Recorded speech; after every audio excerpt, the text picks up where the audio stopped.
you probably clicked on this video because you're interested in becoming a web designer, and you're in the right video, because I will be taking you through the steps that you need to focus on so that you can be able to begin your baby steps into becoming a web designer. And if you already started the journey of doing web design, still this is the video for you, because maybe some of the insights that I'll be sharing with you here are going to be insightful, so that you can continue with your web design career.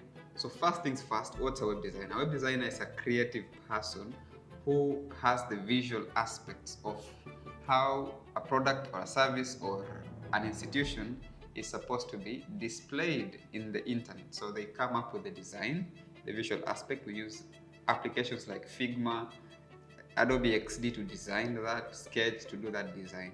And then we get the developers to do the development. A web designer has an integral role in ensuring that a brand sustains its visibility, and it's so easy for people to actually access the services or products that they are looking for in your website. So if it's a Shopify account, if it's an e-commerce account, if it's a corporate account, if it's on a charity account, so we work on how we can ensure that the services or products that are being offered are properly communicated design-wise. So we actually look at the visual aspects. That is the most important part of it.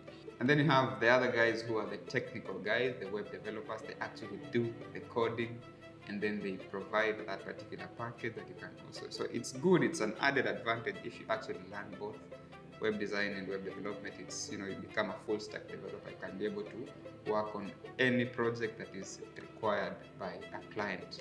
But for beginners, you start with these few steps. So first of all, you need to have patience, because it's a skill, and skills are developed through patience, persistence, and determination. Designers will learn work developing websites using CMS frameworks like WordPress, like Drupal, like Joomla. Those are CMSs, and Shopify for e-commerce.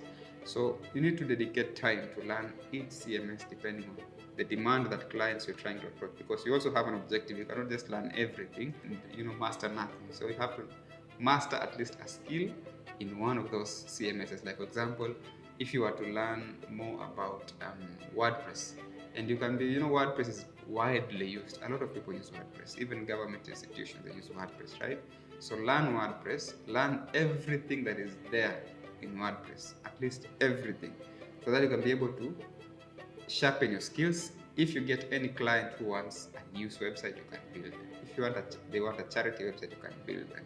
If they want, you can just build whatever website you can. And knowledge is everywhere. You don't need a degree to learn these things. You don't need to take 4 years in university to learn to become a web designer. You just have to sacrifice the little time that you have.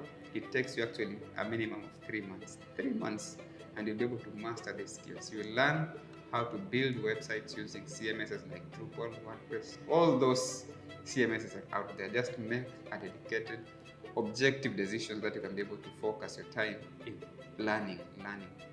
And learning has no ending. Another thing is that you should also be able to, after when you're learning, also try to build from templates. So when you're building websites, build using templates. And you can subscribe to accounts like Envato Elements.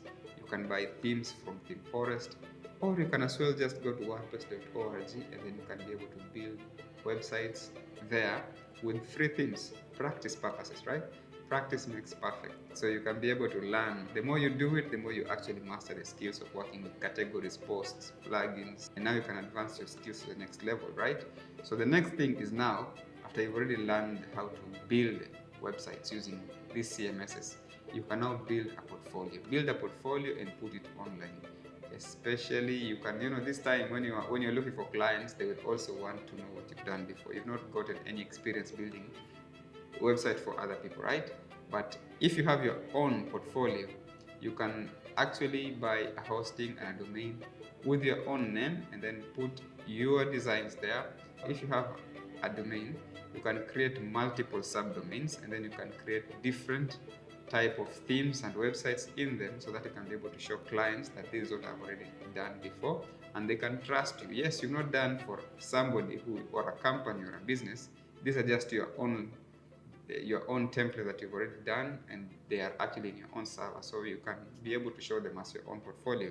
so that people can build trust in you. So you do that. If you know what you're doing, invest more time into it so that you can be able to master everything that is required. Anything you want to learn, it's there. You don't need to spend 4 years to get a degree. Actually, you can be having a degree in agriculture or any other medical, whatever field that you have spent the 4 years in. But with web design, you can come still. There's no limitation for as long as you have dedicated time and you've invested a lot of efforts into, learning this thing you learn. And I believe that everybody has the potential of becoming a web designer. If you have been able to edit videos using CapCut and whatever, those platforms, and people were saying before that we cannot edit videos, you cannot be video editors. Now everybody is a video editor. Now everybody is a citizen journalist, right? So what is limiting you from becoming a web designer?